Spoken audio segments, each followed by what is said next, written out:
I'm gonna try to sync our audio. So clap in 3, 2, 1. Okay, cool. So I think we're gonna be synced now. Yeah, boy. Hey, what's up? I like the underwear that's hanging in the background. That's a kurta, you blind. Yay.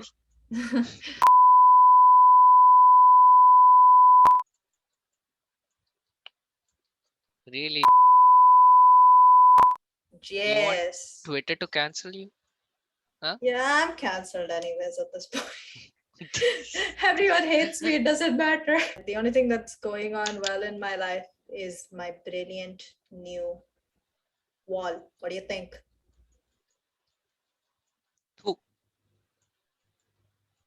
just kidding. It looks good. I mean, the Attack on Titan poster is really good. It's still on the ground because I haven't Yeah, managed that's to put why. it up That's yet. why it looks good. You should not put it up. You don't like Attack on Titan? I do like it, but your wall, your wall will ruin the picture, right? You will ruin everyone's life, Ray. Yes. Okay, fine. Let's start this video. Hi everyone, this is Basit and Matangi, and we're back here again with another movie reviewed by us. This time we're going to be talking about Enola Holmes, which is actually based on the novel written by Nancy Springer. It is directed by Harry Bradbeer, and the screenplay is written by Jack Thorne. This movie stars Sam Claflin as Mycroft Holmes, Louis Patchett as Tewksbury, Millie Bobby Brown as Enola Holmes, Henry Cavill as Sherlock Holmes, and Helena Bonham Carter as Eudora Holmes. That's right. In this film, we have Superman, Bellatrix Lestrange, and 11. So it's an all-star cast. So this movie is actually recommended to me by Netflix itself, and it's been there for a while, and I just asked Matangi if she wanted to watch it or not. So actually, the thing is that when he first asked me to watch this, I'd actually seen this movie kind of in passing with like my cousins, and I was kind of underwhelmed when I watched it like that. But then I looked at the summary that Netflix gave, and I was like, okay, maybe this could be possibly interesting. So let's give it a shot.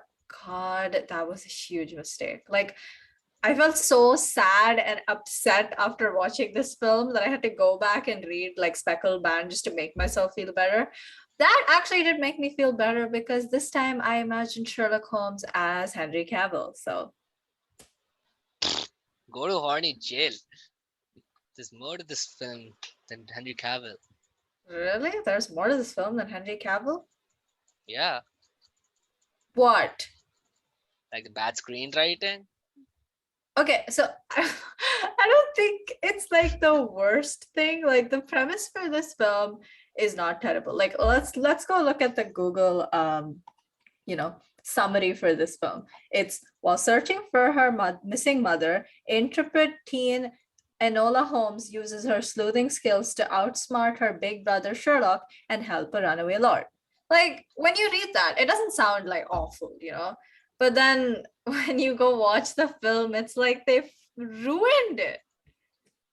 I mean, I don't think they ruined it though. I mean, I did like it.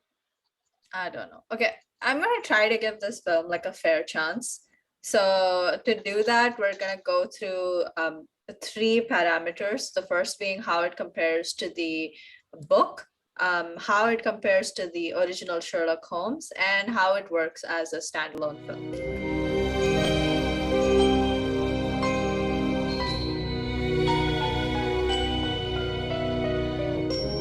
In my opinion, it wasn't the worst adaptation as such. It stayed true to some aspects of the book. It certainly deviated a lot from the story. It is quite accurate on Enola's part and it's her character development. The film handled the story of Enola finding herself over time pretty well, but the movie was too literal and had very less subtlety compared to the book. So the thing is that the reason why the book works is because it actually addresses a lot of problems that people faced in the 19th century. This is not limited to just the problem that women faced, but it also kind of tackled or at least um, glanced over the issues that even the poorer sections of society faced, as well as like somewhat to some degree even what the higher sections of society faced. So the book also isn't super subtle about its intentions, but you know that narrational nature or like the way that it's kind of literal works because it literally is a book, so it's like a literal medium, so you kind of expect that level of obviousness in a book. You don't want that in a movie that's like a visual medium. I do agree with you, and feel like the movie is very literal to the fact that a lot of the things are narrated by Enola herself. This narration includes a constant fourth wall breaks, and that gets annoying very quickly. Over that, the mystery part of the book, it's a bit too easy to figure out with just 45 minutes into the film, which is not a good thing. Although it should be noted that the book in itself is not a good mystery and is easy to solve. The movie is actually a bit over explained.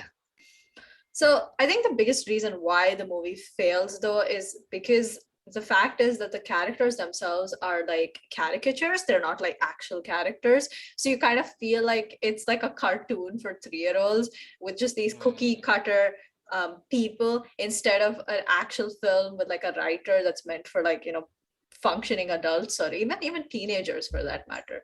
I think one of the biggest reasons why is because the movie tries to like add needless things to the book. Like, for instance, it adds like a romance between Tewksbury and Enola Holmes. The reason why that doesn't work at all is because, like, when you look at what the Marquess does in this book, he runs away from his home, right? And the reasons for that include that he can't handle the pressure, he feels like his mother coddles him too much, and he just simply doesn't like his life. Like, this kind of mindset is what you would expect from like a child.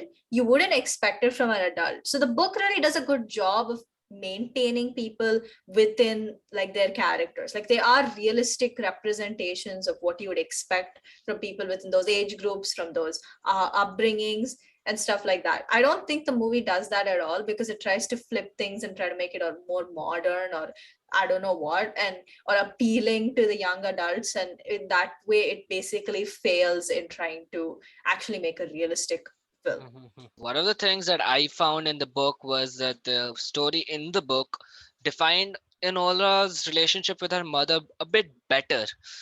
It doesn't overanalyze Enola's relationship, and it keeps it as just a mother. One of the things in the book was she was a feminist, but all she could do was run away from her life, nothing other than that. But in the movie, they create this kind of convoluted plot where she wants to do something, and then at the end of the movie, she decides not to do it. And this kind of makes the movie very inconsistent and it's just not a good indicator, in my opinion. It's like in the book, the main reason why Enola searched for her mother was just because she wanted her mother back.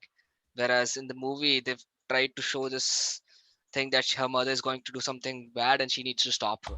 The movie actually also to some degree kind of messes up the dynamic that Enola has with her brothers in the book. Now, I don't necessarily hate the interpretation. I mean, it would say it's kind of new, but the reason why I think the movie's version of their relationship, like with Sherlock being the more understanding and caring brother, and Mycroft being like this, you know, the one who basically tries Misogynistic to, pig. yeah, exactly, the big misogynistic bad brother who's going to take everything away from you kind of thing. The reason why the book works better is because it actually splits that those bad tendencies between two characters, that is Sherlock and Mycroft. So when you have that kind of dynamic, it feels more grounded because every like that anti-feminism propaganda was something that was very present in the 19th century, right? So you expect it to be there with all the characters to some degree, just maybe lesser with some characters and more with some characters. Dumping all of that on Mycroft and making everyone else in the film like these over the top pro feminists doesn't work at all, because you're just like making a very black and white world instead of what it would be in real life, which is like a gray or a spectrum. Yeah, finally, I feel like the book felt much better because it was concise. It was only 13 chapters long. But I don't know why the movie tried to like stretch this tiny plot into like a full feature length film, which didn't do any favors to them.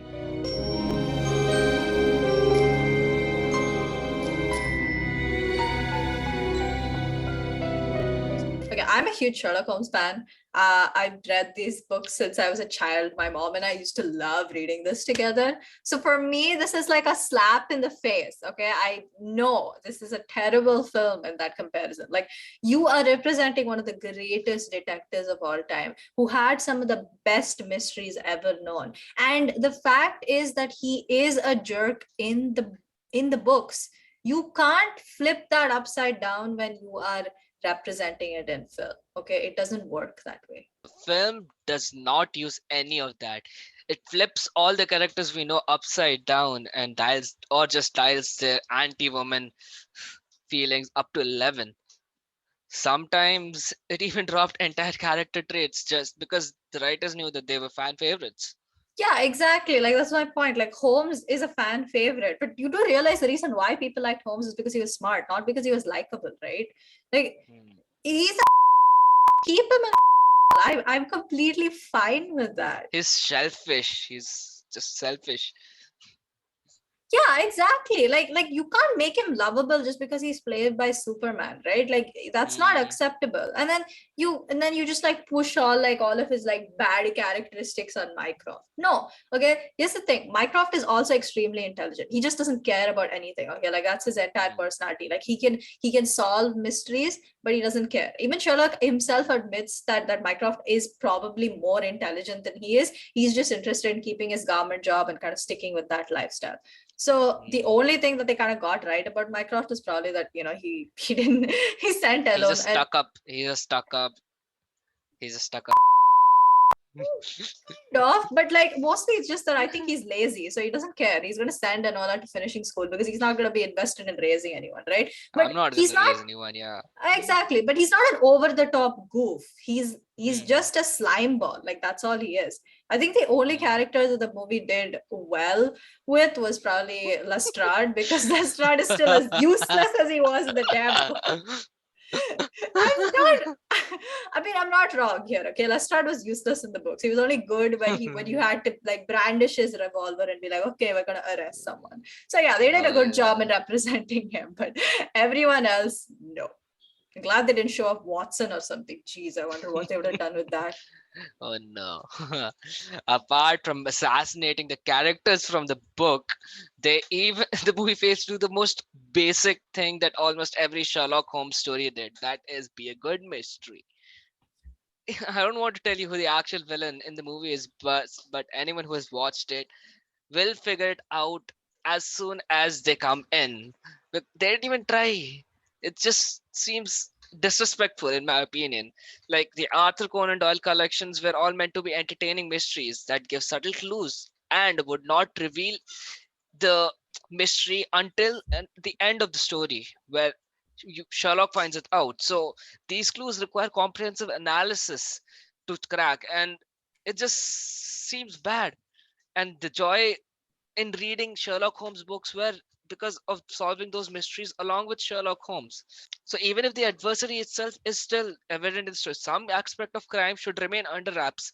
And Yeah, exactly. Like, the it's books are making you more interesting as a observant, reader to right? uncover these things before or with Holmes, but the movie just isn't that. It isn't it. Yeah, exactly. Like, the thing is that the books make you more observant. Like, that's kind of one of the things that really appeals to audiences. So you want to kind of shroud some level of the mystery. Like, you want to obscure it. You don't want it to make it very apparent. That doesn't work with a film that's completely narrational, right? So Hmm. you want it to kind of be less obvious, but there's like a joy when you figure it out, like before Holmes or Hmm. even with Holmes. You don't get that with this film at all, because Enola just says everything that she does.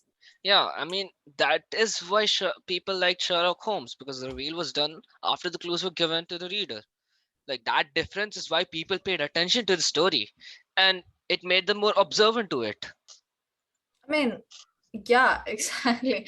It's like I when I look at this mystery or when I look at whatever they were trying to represent with this film, I think I've genuinely seen episodes of Scooby-Doo, the children's cartoon that had Mr. better Scooby mysteries. 2, coming after you. Gonna solve that mystery. Okay. Hey, that's a good song. I mean, I do both the both agree. the both the 1970s one and the Yeah, 2003 song, both are amazing. Um, yes. I used to love that show as a child, and I still Hmm. think it's probably one of the best things that Cartoon Network has ever aired on Produced, its. yeah, I agree. Yeah, exactly. But anyway, coming back to what I was saying, there are episodes of that TV show that are better than this movie. Like honestly, Hmm. I think that you don't need somebody who just narrates everything and tells you what is happening in the film, Hmm. because then you're just treating your audience like idiots, and you should never do that. Always expect your audience to have like some level of intelligence when they're watching your film. I know I've been like really critical of this series, but honestly speaking, even I have to be honest, it's not the worst adaptation of Sherlock Holmes. Hmm. It doesn't necessarily make it good, but definitely I would say that the worst adaptation of Sherlock Holmes still belongs to the Robert Downey Jr. version. That said, I don't think that this film is good just because it doesn't have that accolade.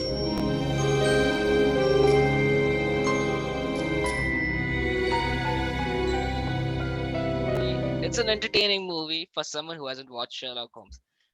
I emphasize who hasn't watched Sherlock Holmes. Enola Holmes is quirky and charming. The story is primarily suitable for young teenage girls, but it talks about feminism and equality in general, which I think is good message. And if you ignore the butchering of No, no, no, Holmes, no, no, no, no, no, no, no, no, no. You cannot ignore the butchering of Sherlock Holmes. Absolutely not. I will not ignore that. why are you so stuck up on that? Just move on. No. Anyway, the acting done in the movie is pretty good. Millie Bobby Brown really does a good job as Enola Holmes, and even if my Sherlock Holmes fans won't like it, I do like the chemistry in the interactions between Enola and Sherlock. I mean, other than that, I do like the cinematography in the movie as well.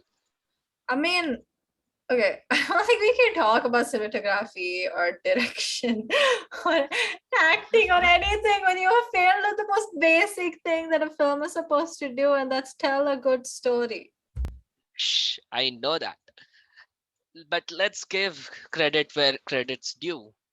I mean, the scenes were set up really well, and the scenic beauty and the streets of London during the 1900s, everything seemed very authentic. I mean, it really felt like they put a lot of effort into that.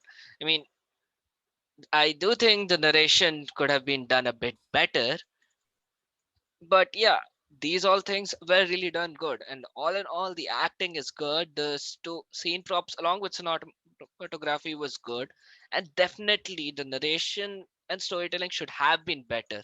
And because of all these, I feel like it's a decent watch for a neutral viewer, someone who hasn't read much Holmes.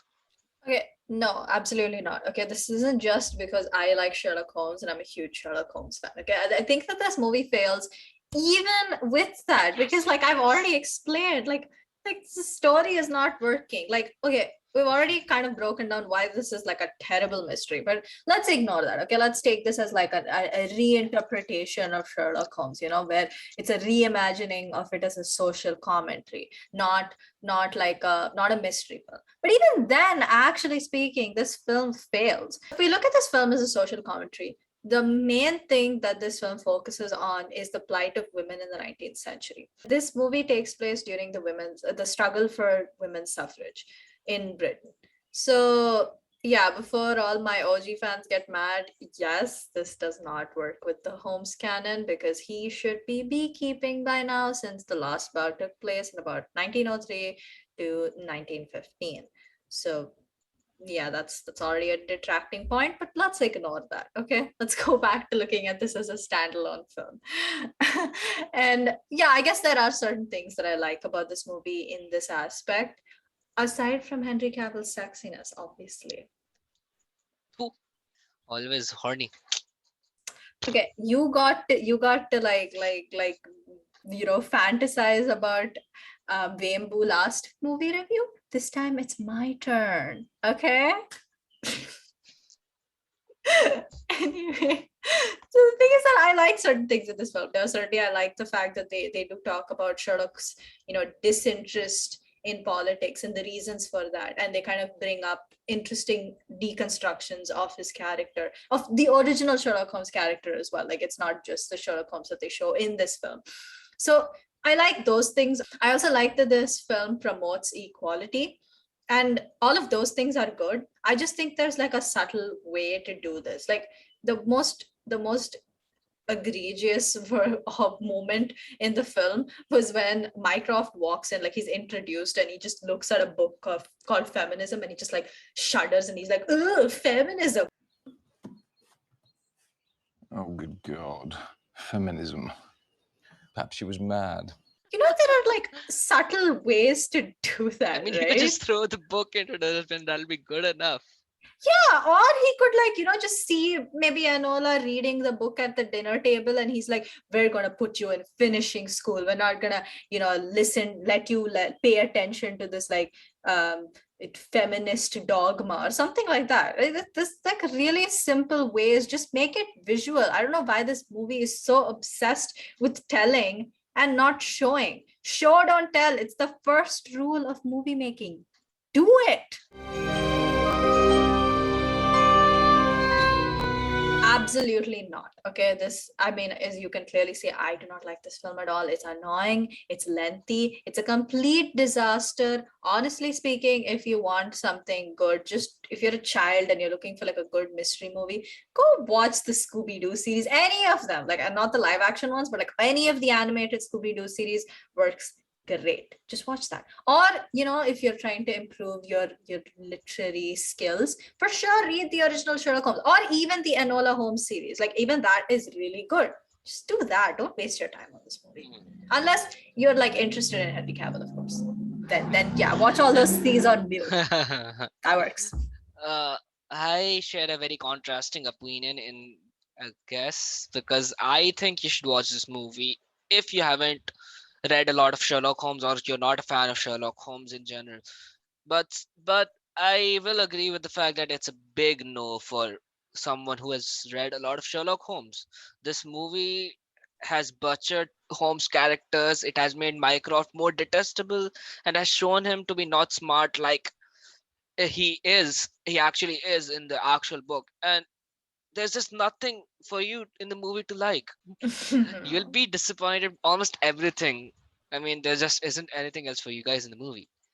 So yeah, if you're not a Sherlock Holmes fan, do give it a watch. Yeah. It's nice. I give this film like a solid 4 on 10. I won't go that down. I'll give it like a 6.5 or 6 out of 10. So yeah, that's it. That's the end of this review. Clearly, you can see that Basit is not as obsessed with Sherlock Holmes as I am. But that's the fun of watching movies together. We all have different opinions. So I guess take our advice or don't. Thank you for watching this video. Be sure to like and subscribe. And of course, leave anything that you guys want us to review in the comments below. Thank you so much. Bye bye. Bye bye.